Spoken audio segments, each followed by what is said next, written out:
Hi, everyone. Welcome back to Vocal Arts, wherever you are watching or listening from. I am here with Anna Lee. Anna Lee, please tell the people a bit about yourself and what you're up to these days.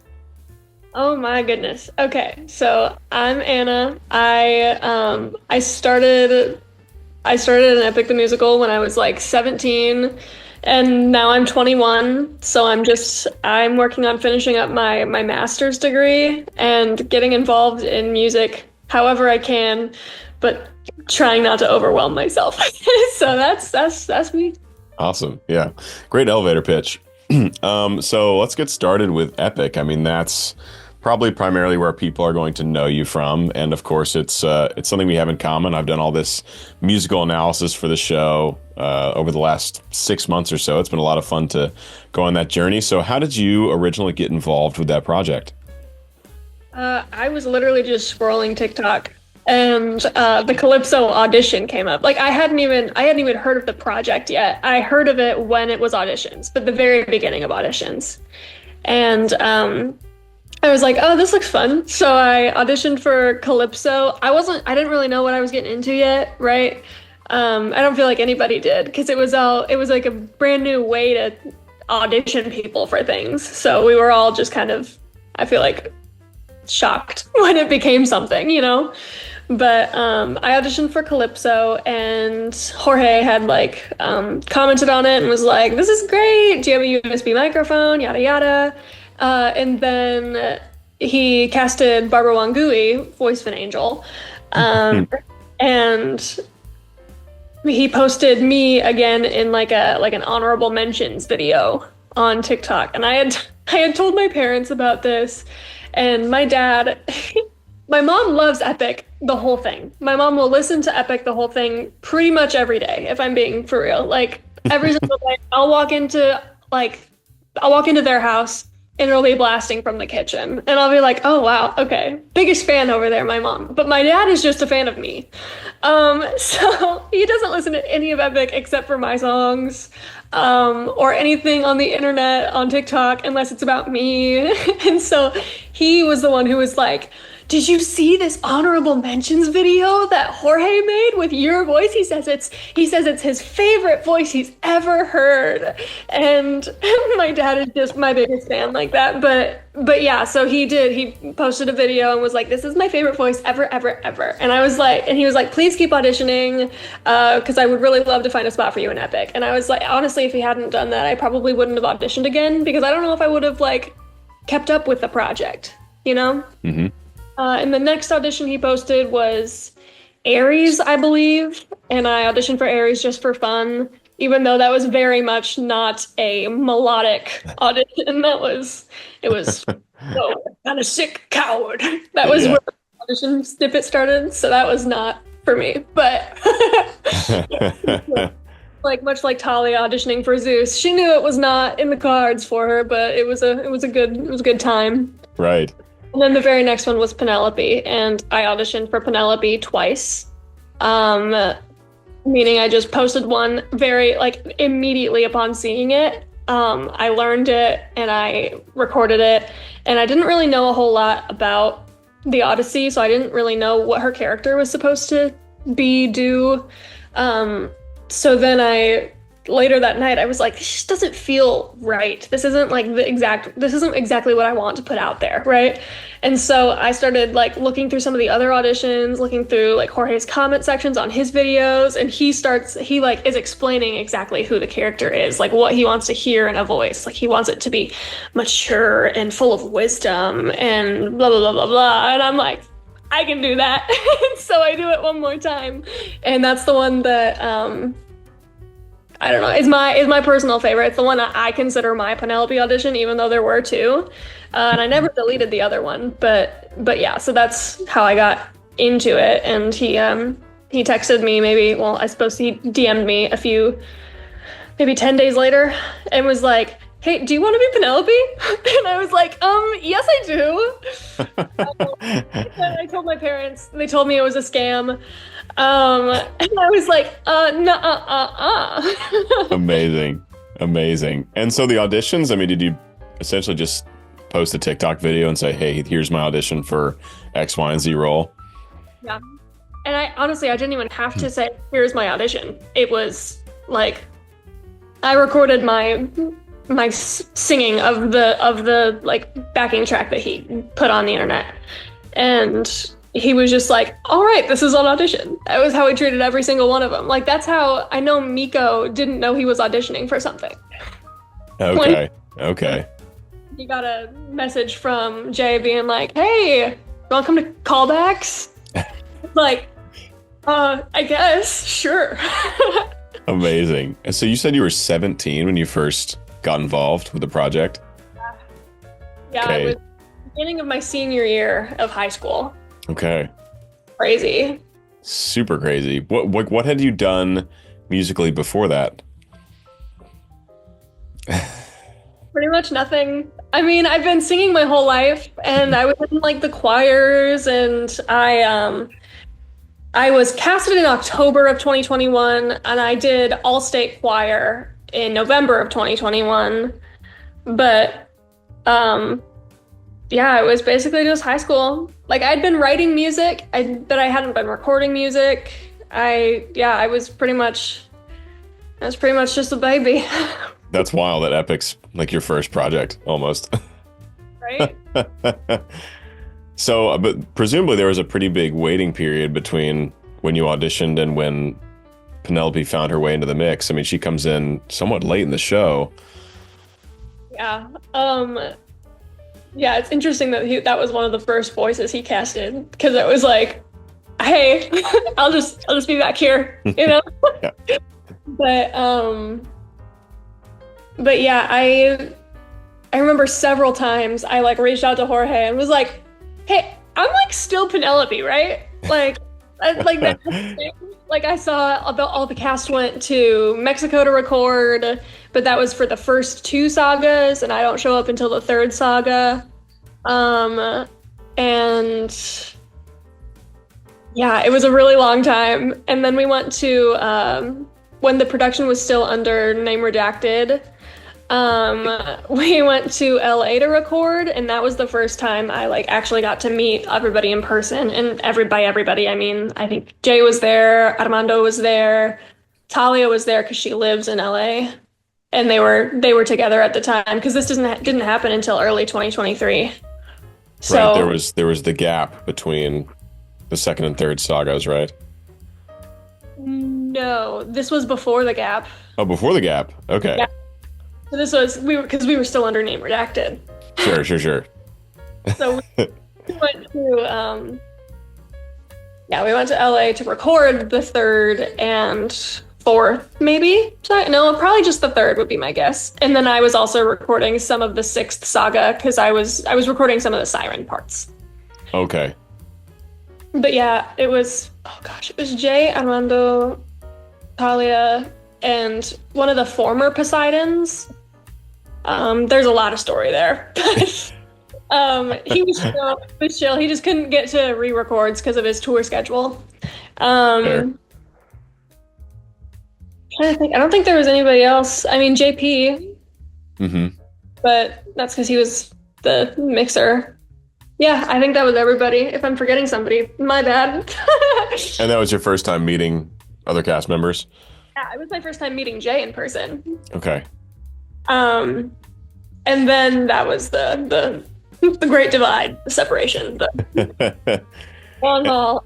And so that third saga was never released, the one that we recorded then. And then I want to say around August or September of that year, Jorge had called me up and was like, hey, will you do re-records with me? And I was like, oh, for sure. Because to me, it was no different. Like, well, under the former producer, we got paid for like showing up and recording, and under when it was just Jorge, we weren't getting paid, but that was because, he didn't have the money to put up front. And so we were like, that's fine. We're friends. I don't care. Yeah, definitely. But And what were those recording sessions like? I mean, obviously you're in the booth, you're tracking. with Jorge? Yeah. Is JP on the board? I mean, is Jorge giving you a lot of instructions about how to color things or what? Yeah, Jorge did give a lot of instructions. He always gave a lot of instructions. He has a very, very clear vision of what he wants it to sound like, which is really, it's awesome to have that kind of direction. But no, JP wasn't there. I think JP basically taught Jay all he knows, Yeah. and then was just he just had the free for all. So I mean, at the time that I was there, I think it was a learning curve for sure. But by the time I was there, JP was not even like on the phone. It was Okay. all Jorge. He had it down. Okay. But yeah, I got a lot of notes. Never anything like, don't do it like that. Do it like this. You know? Very just like, can you try that one? Can you try just this part a little bit darkened, or brighten your voice for this part, or enunciate this word, or change this vowel sound. There were a lot of those. One of them that like comes to mind for me the most is in the challenge, shoot through 12 axes. Apparently, every time I say axes, it sounds like X's. Like, I honestly don't believe that I'm saying axes. I promise I'm saying axes. And he's like, doesn't sound like it. And the direction he gave me after we tried it so many times, where he was just like, axes, it's axes. And I just couldn't get it. He was like, you know, when you're speaking Spanish and you use the A in Spanish, do that. That works, and I'm not really sure what I was doing differently, but it worked. We got it. There was a lot of little things like that. Uh-huh. Okay, very cool. For how far ahead of the Ithaca Saga release did you record for the Ithaca Saga?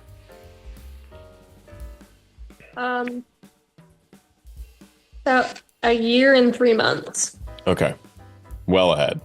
Oh yeah. Could you have ever imagined I've been calling it the epic rocket ship that all of you are on, where you hop on this project on TikTok and no one has any idea really. It's like, you know, it's good, you know, the music's good, but no one could have predicted how far it was going to go. So I'm always interested to hear the kind of the down to earth experience of someone, you know, right in the middle of it. Yeah, I honestly, I was always super into it. Like the same way that I get into like any other musical, and I'm just like, this is everything, this is awesome, right? And because I was so new to the industry, like I didn't have any concept of things like not going exactly right. Like I feel a lot like Jorge in that respect, because I feel like Jorge just always was like sure it was gonna pop off, you know? Like I don't know that that's true. Like I've never talked to him about it, but I don't know the way that he's always approached things. I'm just like, you know, you've got something here. Like I don't know how you know, because it's not like he wasn't like doing other like big jobs and things at this time. Like this was his full-time job, and he wasn't making any money off of it. It's like he had to have known that this was something special, right? And I don't think I ever really gave thought to the fact that it might not be. Like this is great. I remember telling my friends in high school, like my friends in choir in high school, that I got cast in this thing, and it's super cool, and nobody cared. No one cared. So I was like, it's awesome, I swear. They were like, okay. And I recently just had like a friend from high school. They were a couple years younger than me. I had a friend reach out and was like, oh, MG, you're in Epic the Musical. Like, that's crazy. Knew you in, sort of thing. And I was like, yeah, of course. Like, they were like not expecting me to respond. They were Right. they were like, not that I even think you'll like read this or whatever. And I'm like, girl, what are you talking about? In high school. I mean, I don't talk to anybody from high school pretty much, but like, I'm not your friend. Like, Yeah. it's wild the way that, like, even just like friends have been like, she's too big for me. She's not good. She's famous now. Yeah, yeah. Oh. That was lots of good segue into, because I was wondering how you feel the success of the show has impacted your life in any way. I mean, certainly there's a financial aspect. I don't really worry about a lot of bills these days. I'm like, and it's funny because the Epic paycheck rolls in sometime between like the 8th and the 18th of the month, sometime in there, and I'm like, yeah, it'll show up sometime. I don't know. Do I know how big it'll be? Not one bit. Shows up and it's always all right. So, but I know I worry about things a little bit less. As far as like my day-to-day life, like I've never been recognized in public. Hope that doesn't come for a while. Not exactly ready for that one. But yeah, it's also like it's given me a platform on social media, which is really cool and really wild. Like not something that I was totally prepared for. And there's money on social media. Like I was blind. I was blind to it, you know? I didn't realize that was actually like fathomable, actually a possibility for me. So like I make content now is pretty much my full-time job. And that's pretty wild. Like Yeah. not something I was anticipating having to do in my early 20s. Mm-hmm. Wild. It's absolutely wild. But yeah, just little I feel like I get to go on side quests. Like, and I just recently started taking names for like weddings. Huh. Yeah, just you want me to perform at your wedding? I'll do it. Okay, performing at weddings. Gotcha. I'll be the bride. It'll be great. It's like I'm just getting married all the time now. It's crazy. No, yeah, but I started taking names for that, and there's some interest, and I'm like, that's wild that I was just able to be like I posted on TikTok. I like made a poll. I was like, hey, would you all be interested? Comment if you are. Yeah. Yeah. Made a website, and we were like in business. It's just wild. It's just wild the things that I'm able to just be like, should we do it? And then the world is like, yeah. Yeah. So, Yeah, having a platform is a very cool thing, and it opens a lot of doors. it's insane.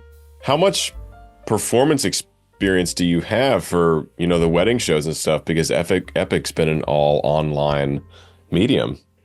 Yeah. I mean, I did musicals in high school, and I never did in college, but I was very I didn't have a very long time in college. I got my associate's degree in high school, and so my bachelor's was all major classes from the very beginning. Didn't have a lot of time. But I used to perform weekly at my church growing up. And not to sound like, I don't know, a bitch. Can I say that on your podcast? You can. Yes, you can. Like a bitch or whatever. But like I don't my voice is my intonation is pretty good. Like I'm not pitchy. Like I know it doesn't it's not difficult for me to sing live. Yeah, sure. It's not much different than like a recording for me. And what about the actual, performance aspect of it? Have you always been comfortable on stage? I have never really had that too bad, actually. Awesome. Especially in front of like a wedding. You know what I mean? Like it's between like 100 and 300 people on average, I'd guess. That's Sure. not yeah, any more than that, I don't have a lot of experience. I do get nervous before before I go on stage for like a musical. Because there's lines. That's the difference. Is songs those stick in your brain and you're pretty good, you know? Mm-hmm. Words, I'm like, oh crap. And I'm not exactly like I wouldn't call myself an actress. Not like a face actress. You know what I mean? Like Yeah, voice, yeah. like I can manipulate my voice. It's fine. But like yeah, acting, I'm like, oh gosh, they're gonna laugh at me. It's gonna be awful. So I get a little sick in my tummy, a little queasy before I go on stage. But then it's all fine. Like once I get through like that first scene, I'm always fine. So yeah, it's always just me working myself up in my head, and then the moment I'm out there, I'm all good. Yeah. Memorizing dialogue definitely can be nerve-wracking, especially like a big monologue. And you're relying on other people and because it's live. Mm-hmm. Mm-hmm. Yeah. To your point about nerves, though, I think it's definitely good to get some kind of worked up before a show. Like if you're totally flat, you've got no stage adrenaline or anything, you're probably not super invested in it. Yeah. Probably good to get I find it's useful. You can kind of alchemize the nerves into just good performance energy, basically just by, reframing it from I'm nervous to I'm excited or whatever. I found that extremely useful. Maybe there's a difference in my brain. Like I have anxiety, like hardcore. Like she take meds every day, and so it gets for me the nerves are not just like, oh, I'm nervous, but I could also be excited. It's like I'm gonna shit my pants. Like this is, well, I don't like it. I'm gonna throw up. But that only happens for like a short period right before the show. Yeah. That's good. That's good. Yeah. Like bubble guts, they're real. Because I know I have colleagues who will get really nervous days out from a show. And I'm like, if I were super nervous for like days out or a week out from performance, I don't think it'd be worth it to have all that pain and stress just to get on stage. No, I mean, I think what I like to say is that I'm really good at avoidance. Pretend it's not gonna happen. I just pretend, oh, this is performance? What are you talking about? That's not happening. We're not gonna go on. Yeah, and then it happens. And then you're like, all right, it's gonna happen. And maybe it's like, an hour till show. I'm a little nervous. Right. And you're good. Then you're good. Peeking off the cap of this rise to fame or niche fame, whatever you want to call it, hitting on the Apple charts is a very cool accomplishment that I believe happened with the final song in Epic, right? Between you and Jay. Probably. I think it was, it was like on the Apple popular songs. I know it did. I don't know these things until Jay posts them though. Right. Well, you wouldn't have access to like the analytics and all that kind of stuff, right? Oh yeah, I don't. And yeah, every time I remember when we were in Ithaca, I had said something to Ryan, that's their I don't know, their business guy. Business guy, yeah. It's a very vague title. He's just like, I just consult. Yeah. Okay. But it was like I said something to a group of people, but it was directed at Ryan, and I was like, hey, I would like to know all of the things that I've like accomplished. I don't know them. I don't. They hit things but then they're gone, and it's like, well, I don't know that anymore. It was there for a while. Now I don't have any idea. Yeah. Yeah, so I haven't received anything like that, but I would like to know. But yeah, because it's crazy, and that's like, I remember like several months ago, I was talking to Jorge on the phone and about some sort of Epic merch or something, and he was like talking about all of the things and like reaching #1 on iTunes and on here and on there. And he was like, you need to put that in your resume. And I was like, as soon as you tell me all the things, they'll be in my resume. I just I don't know what I've got going on there. Yeah. On your resume. I think we'll be #1 on iTunes at some point. I have been #1 on iTunes for one of my songs or two or I'm actually not.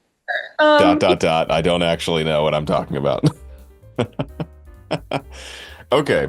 And tell me about your own music, because I know you're putting out your own stuff now, aside from Epic. Yeah. I actually just did a long conversation like this with Meadow Angel. Mm-hmm. I know Meadow. Yeah, I know. She told me she'd talk to you because I told her when we were recording, I was like, oh, I'm also having a conversation with Peter Barber. And she was like, oh, Peter, I told him first. He stole my idea. Meadow's great. We catch up every month or so. We'll hop on the phone and catch up.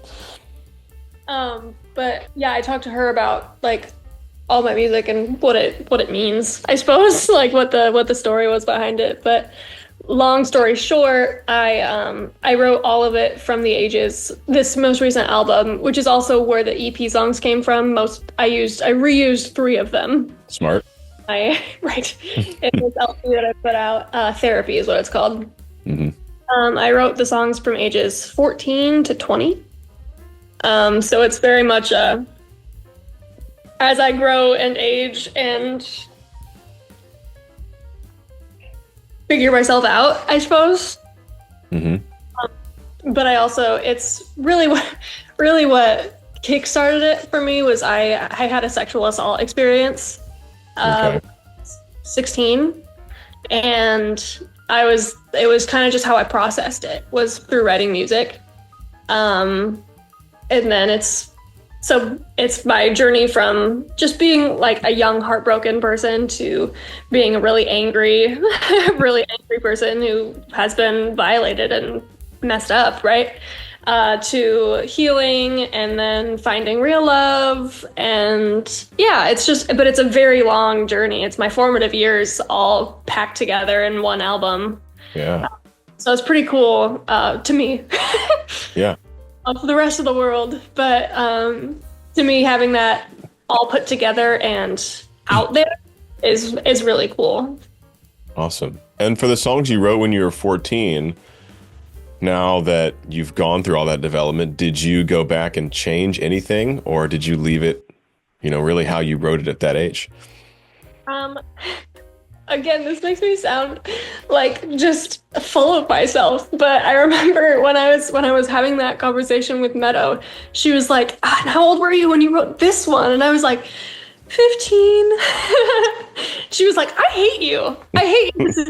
It makes me mad because it was like, I don't know. I feel like my lyricism was always pretty decent. Awesome.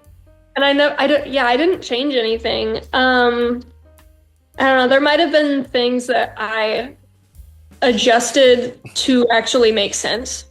Like, sometimes I don't remember any specific examples, but sometimes when you're 14, you're like, this is so deep. And then it's like, For sure. no. And you're like, I think I need to make this actually make sense first, and then we can move on. But melodies I didn't change. Lyrics for the most part I didn't change unless it was just like pronouns, changing you to me or she to he or something of that nature. But yeah, it's mostly just exactly as it was written. And were those early songs some of your first attempts at songwriting? No. Okay. No, Okay. I've been writing stuff down since I could write pretty much. I know I have like a notebook that's full of like crappy kid handwriting, but like me trying to write lyrics from a very young age. And it's like, you're so mean. And like that's I have earlier stuff that is not coming out. So you had refined the technique a bit by the time that the content on this album came to be. Yeah, my most popular one, I've gotten some messages on social media that are like, OMG, like you're the same person who wrote this song. And I'm like, why do you know that song? That's so bizarre to me. But it was on my EP. It was Suffocation. Mm-hmm.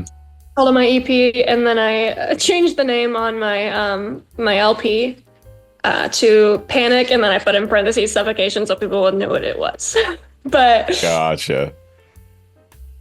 But yeah, that one I think has surpassed almost 400,000 listens. Awesome. Right? Awesome. Which is just crazy. That's just insane to me. Yeah, and it's the numbers. The numbers are different as a solo artist, than being a part of something like Epic as well. It's really special to have listens as a solo artist. Yeah. But yeah, so that's my most popular song that I've put out, and I wrote that when I was 15. Awesome. It's just so weird. Yeah. Because like it's the first song that I remember like I would sing to my friends Like I would play it for them and I would be like, look at this, it's so cool. I wrote it as a quote unquote assignment. It wasn't really, it was for a club that I was in. I was in a writing club my freshman year of high school. And all of them were like really into like writing novellas and short stories and really into like descriptive words. And I remember I wrote it as a song. I read it to them as a poem, and like nobody was like super into it. And I was like, okay, whatever. Okay, guys, 400,000. But yeah, that's why I wrote that one, and I remember singing it to my friends, and it being eventually like the song that people would be like, play this one. Like just alone, like all like 4 or 5 of us in my piano room, because that was the only musical instrument we had in there. So the music room was a piano room. But yeah, we would all just hang out in there, and they would sing along with me. Like they would sing the words with me, and I was like, this is crazy. This is the coolest thing. Well, that's very cool. But yeah. Was that the instrument you used to write songs? Yeah. And it still is. I can play a couple other instruments poorly. I've explained this before, but it's such a weird thing and nobody ever seems to remember it. I can't play string instruments, at least not right-handed, and I'm right-handed, because I have a knuckle that's like missing. It's way up here, and it makes my short, and it makes it not bend like all the other ones. So playing guitar is I can't. Wow. I used to take violin lessons, and I couldn't do it. He would always be like, bend that finger, and I'd be like, I can't. I literally can't. Yeah, like it quite literally doesn't bend. It's not just like I can't bend it on my own, like it just doesn't bend any further than that. Wow. Yeah, that would make it tough. It's guitar, it's not happening. Not happening. I don't think my brain can handle learning it backwards. Yeah, I feel you. I feel you there. So, piano, I mean, are you mostly a chord player, or have you practiced and tried to become, proficient beyond just songwriting? I took piano lessons for like, I don't know, 13 years. Okay. And so I'm definitely more proficient in chords than I am in sheet music, because I taught myself chords as I was learning to write songs. But like if you give me some sheet music and a week and a half, I'll probably be able to plunk it out. I can play anything if I have enough time to learn it. Because I can read sheet music. And that's how I learned piano. It's just rusty. Of course, yeah. But yeah, I can do it all. It's just about how good it's gonna sound. Yeah. I just started actively practicing piano like 6 weeks ago. Because I've also been playing with chords and stuff since probably high school.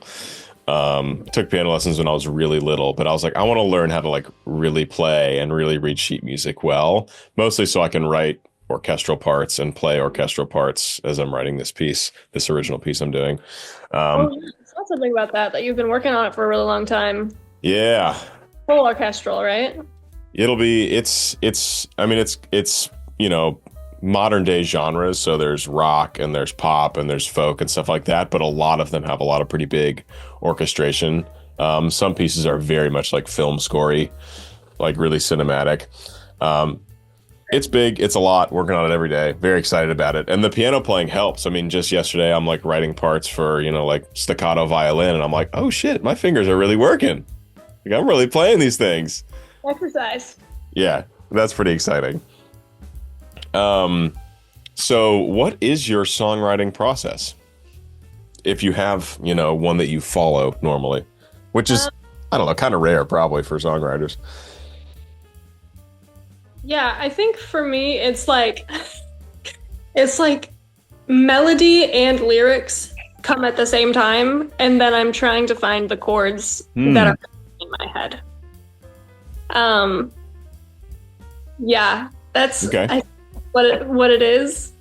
Um, I've tried doing it the melody first, lyrics later. I've tried like poems first, then melody and chords. And it kind of just doesn't work for me to do them completely separately. So they just kind of enmesh, and I do it all at the same time. You And kind of think of a line and a melody. Do you just kind of like sing out loud until something kind of lands?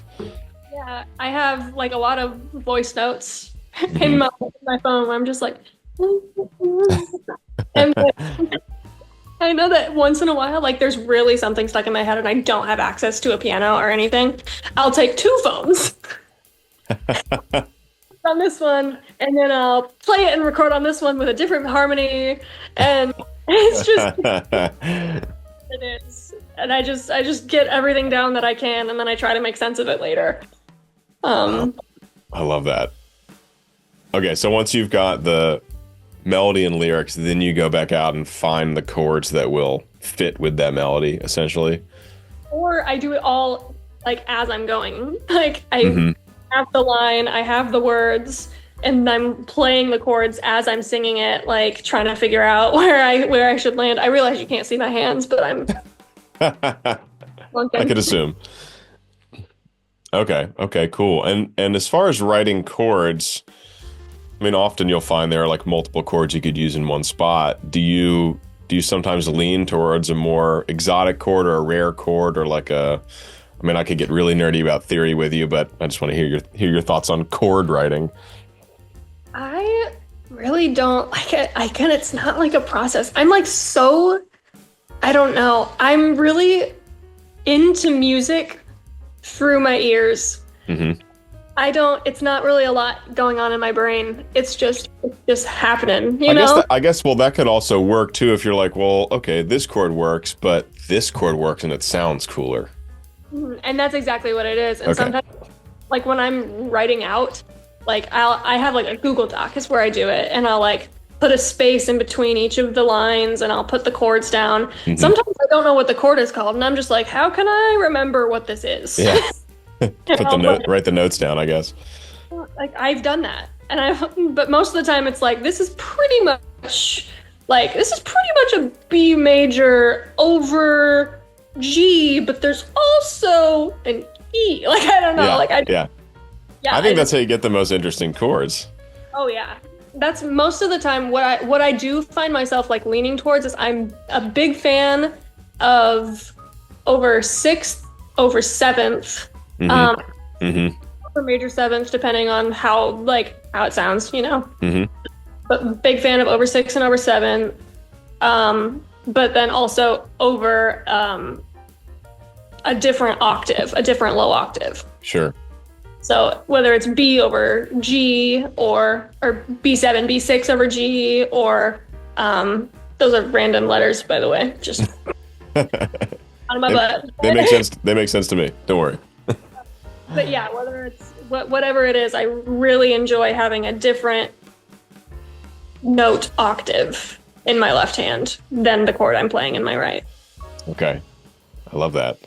I'll find some of the most interesting things I've written. How I'll play something more kind of standard because I'm not good at playing incredibly complex chords like fluently. So I'll have like a chord progression, but then go in and just add suspensions, add dissonance, add crunch throughout that until you take this kind of normal chord progression and turn it into something like really colorful and tasty. Yeah. It's fun. It's a fun process. Big Eric Whitacre fan. Huge Um, Eric Whitacre fan. Oh, He and came on the podcast last year. no way, for Yeah. real? Yeah, for real. That's crazy. That is insane. Because those are some of my favorite pieces that I've ever Same. had singing. Um, It's brilliant. Brilliant stuff. And yeah, it's all about the beautiful chord clusters. it's about making your ears go, oh God, what's going on? Yeah. And then being like, oh, I understand. It's everything. My favorite song that I ever sang in a choir was "Goodnight Moon" by Eric Whitacre. Okay, yeah. The lyrics, the the text of Goodnight Moon, the children's book, and set it to music, and it's so beautiful. He really has written some of the most gorgeous score. I mean, he's my favorite choral composer, for sure. Yeah, we did a number of Eric Whitacre's in my chamber choir in undergrad. We did Luke Sarunque, which is just stunning. That nice low C sharp at the end. Did you ever do Leonardo Dreams of his... High notes in the beginning. Yeah, you're right. Leonardo Dreams of His Flying Machine. Do you know that piece? I don't know that one. Oh my gosh. That's one of the more difficult choral pieces I've ever done, but it is amazing and just so inventive. Really, I'm such a big listening to choruses. Yeah. I miss chamber choir a lot. That was one of my favorite things from school. For sure. Okay. Oh no. I wanted to ask you about your production. So we've got the songwriting down. How do you go about producing your music? A lot of guesswork. Okay. Put it in I usually start with chords in either piano or a guitar. I use GarageBand. Okay. So I like I don't know, one of the guitars is like a retro rock or something like that. It's my personal favorite when I'm writing. But yeah, I'll put it in on grand piano as I start, and then maybe I'll switch it to something else. But yeah, I just get the bass, the bass line, whatever I'm going with. Mm-hmm. Sure. And then I will put in bass, and depending on how it's feeling, I might go with some strings or some synth, or I literally just add things, and I'm like, does this sound? I don't know. Mm-hmm. And I get all my orchestration done, which is not much. Like I'll usually have, I think the most complicated one that I ever did was maybe like 9 or 10 instruments. Mm-hmm. But usually it's like 4 or 5 instruments. And yeah, I'll get all that done, and then I'll do the vocals. And do you play the parts for all those on a MIDI keyboard, or do you plunk in the MIDI? Okay. I have a MIDI keyboard, and that's everything. Because if I didn't, I would not be making music. I remember one time, one of the songs, I don't remember which, I think it was Snapshots and Sirens is one of the songs that I put out on my EP. I originally had a bass line in my head. And so I didn't have my MIDI keyboard because it was up at school and I was at home. And so I was trying to do it on the computer with just whatever the keys are that connect to it. Yeah. So bad. It was so bad. I kept trying to fix it, and it was just so it was terrible. But I got it in a brain cell. So what more can you ask for, really? There you go. And then once you're done laying all these things down, how about the mixing and mastering, finalizing the song? I don't really. I literally have no knowledge on mixing. So do you hire someone, or do you just put it out the way it is? I don't put it out the way it is. I try my best, but once you've tried your best, yes. I tried my best. I just put it out. Sometimes I'll if I put all my music out through DistroKid. They do have an AI mixing. Sometimes I'll try it out and see if I like it better. But for the most part, it's just me. Nice.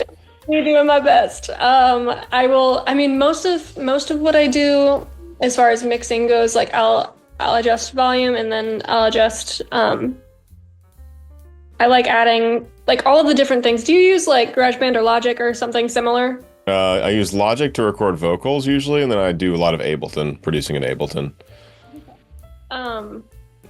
There's like along the left-hand side, you get to choose volume, and then if you press A on the keyboard, you get to like move it. Automation. Yeah.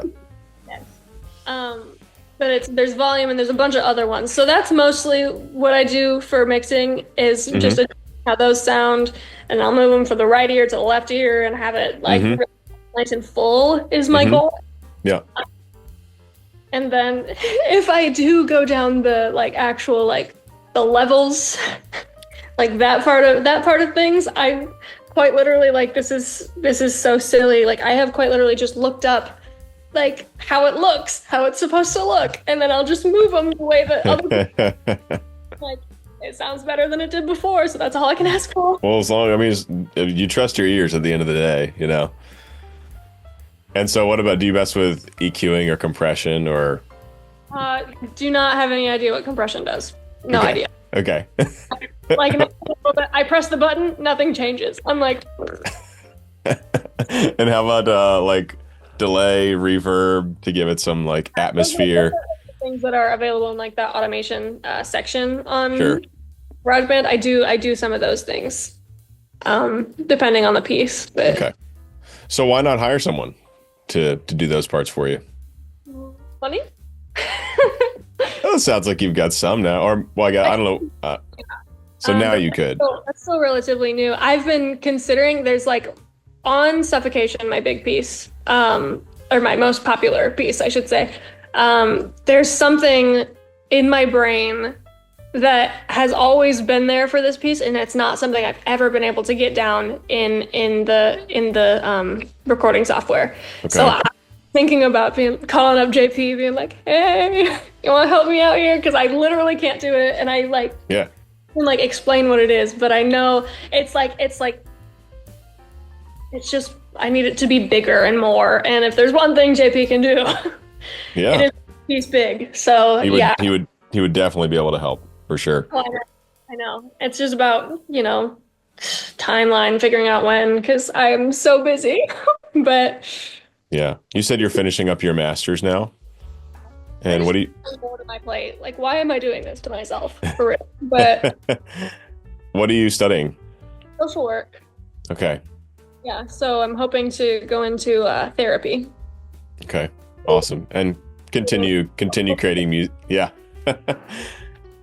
And I assume keep creating music as well on some level, whatever level. Okay. Yeah.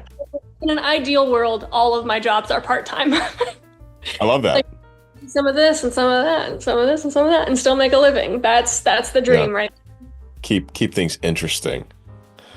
So what are some of your upcoming projects, if you have any? Anything you're working on?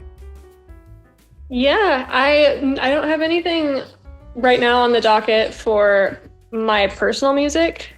Like maybe a couple like singles from like old music that I've written that I am considering trying to put out, but mostly I'm involved in Stories from Sticks, Mhm. album 2, in a undisclosed character. Undisclosed? Undisclosed. I think undisclosed. Non-disclosed? Undisclosed, maybe. But yeah, and I'll be in Stories from Sticks, so that's coming up. There's another unnamed project that has not been revealed yet, so I am not going to reveal that. But there's another one. Okay, cool. It's a smaller one. It's more of a between friends sort of a deal. Cool. Not the ACOTAR musical, although that sounds pretty cool. Have you seen all that? I've heard about it, yes. It looks pretty fun. I'm actually I read ACOTAR last year maybe, and I'm going through Throne of Glass now. They're pretty good. They're okay. I mean, they're silly, but like Yeah. people need a little silly in their lives. I'm sometimes. still reading them, so it's a lot of book to get through. They do. They get you. They Anyway. get you for sure. I wish I could put this down, but I can't. So I'm here. Yeah, there's a couple of those in the works. I don't think there's anything else. Cut Song Saga. That's happening. Uh-huh.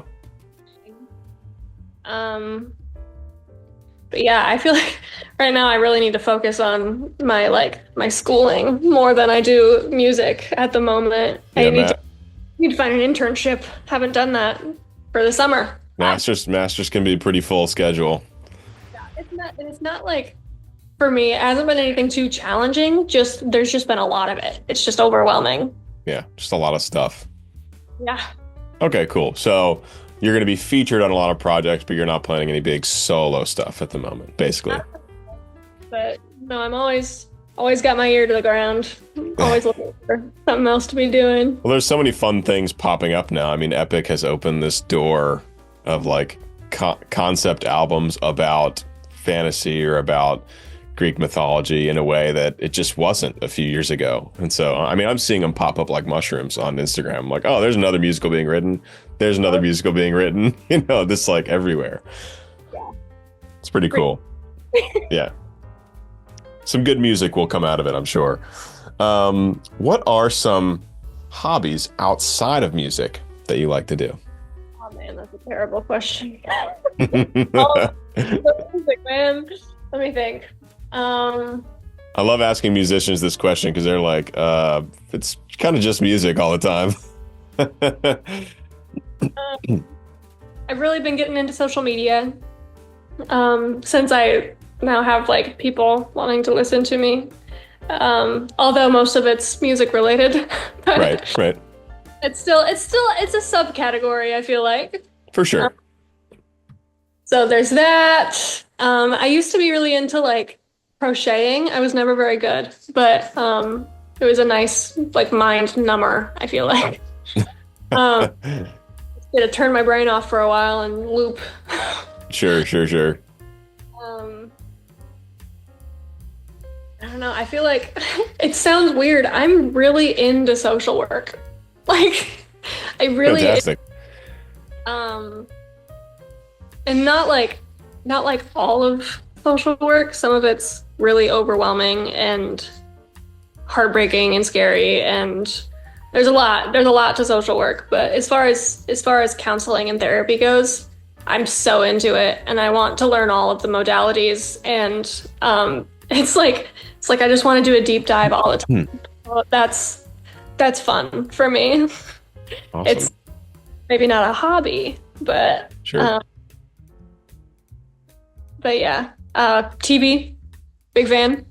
Yeah. Shows. Yeah, shows. I'm huge into movies. I want to be a movie person because that's where all of the like, if you quote a movie, somebody's gonna get you. Nobody ever gets you when you quote a TV. I'll get all of them. Nobody's ever with me when I'm like, you don't remember that from that show that ended 6 years ago? But yeah, I'm much more of a show person. Okay. Partner's very into movies and keeps trying to convert me, and I'll keep trying, but it's not hard for me. I like movies. I don't like the movies everybody else likes. Or maybe I do. I don't know.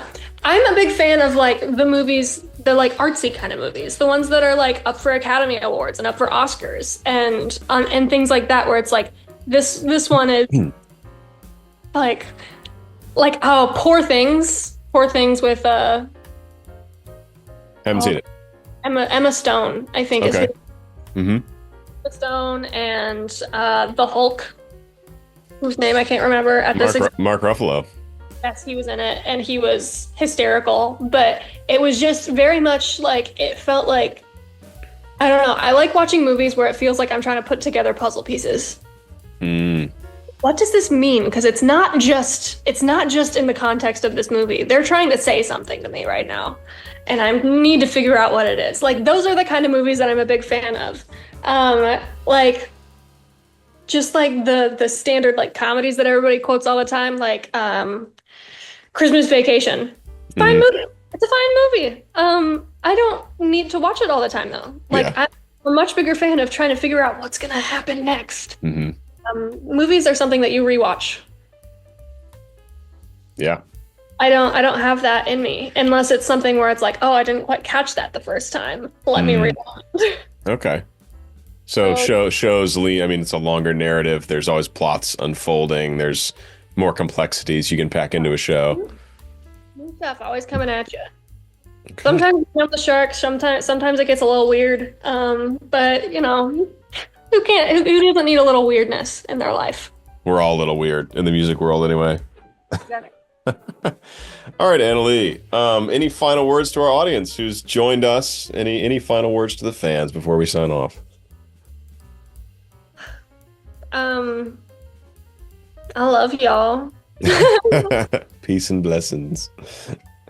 Um, I don't know. I don't know. My biggest thing when we were in Ithaca, one of the things that I was asked, I think Troy was maybe recording a bunch of stuff to put together a big video. I don't remember exactly what it was. I don't remember exactly who was doing it, and I don't think it ever came out. But ask, like, what is one thing I would say to like my fans? And for me, it was that I'm a disabled person.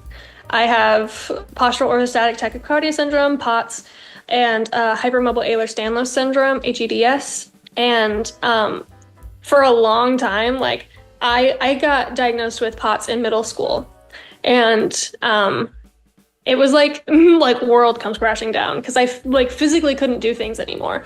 Like I did a complete 180. Like I used to be. It's so bizarre because I was diagnosed so young, I was able to like develop my personality and my interests around things that weren't difficult for me anymore, right? So like music versus like athletics. But I used to be really into like running and gymnastics and like all these things that are like physically impossible for me now. Where like I can stretch, I can do some yoga, but that's about the extent of like the physical things that I'm able to do. So for a long time, I was kind of like put under this, I don't know, guise by my own doing that I was like unable to do things. Like I'm never going to be able to accomplish this. I'm never going to be able to do that.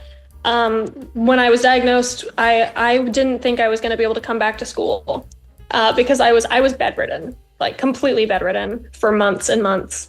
And so I ended up coming back to school. I was my class valedictorian. I got my associate's degree in high school. I finished my bachelor's degree in 2 years. I was casted in a musical that now has millions upon millions of streams. I've almost finished my master's degree at the age of 21. Like, I've done a ton of stuff in my life, and I'm very young. But there was a time in my life where I thought that I would not accomplish anything. Like, stop. So I suppose that's my biggest thing for people is that like, I know that I receive a lot of comments and DMs that are like, you're only 21, I'm 25, I'm never gonna do anything, like things like this, or like she was 17, I'm 19, I'm never gonna amount to anything, like things like that, where it's like, I know that I was crazy young, like I'm so well aware, but I feel for you and I relate to you. Like there was a time in my life where I did not think I would ever accomplish anything, and now I'm here. So it's just a don't stop doing what you're doing, and it'll work out. Everything works out eventually. So just keep going. Just keep going. I love it. All right, Anna. Well, I appreciate you. Thanks for coming on the show. And lastly, where can people find you? Where can people keep up with you? I'm at Music Anna Lee pretty much anywhere that you are looking for me. That's YouTube, Instagram, and TikTok now. I just changed my username so that they could all be the same. Well done. I've also got a Patreon now. That's just the opposite. Don't know why I did that, but it's Anna Lee Music. So that was probably a mistake, but here we are. Yeah, I think that's pretty much all the places I can be found. Perfect. All right. Well, thanks for coming on the show. It was great chatting with you. Yeah, you too. Bye. Bye. All right, everyone. I hope you enjoyed that conversation with Anna Lee. If you did, you will most certainly enjoy this conversation with another awesome member of the epic world. This is my chat with Luke Holt, the voice of Zeus. Go on. Click it. I know you want to.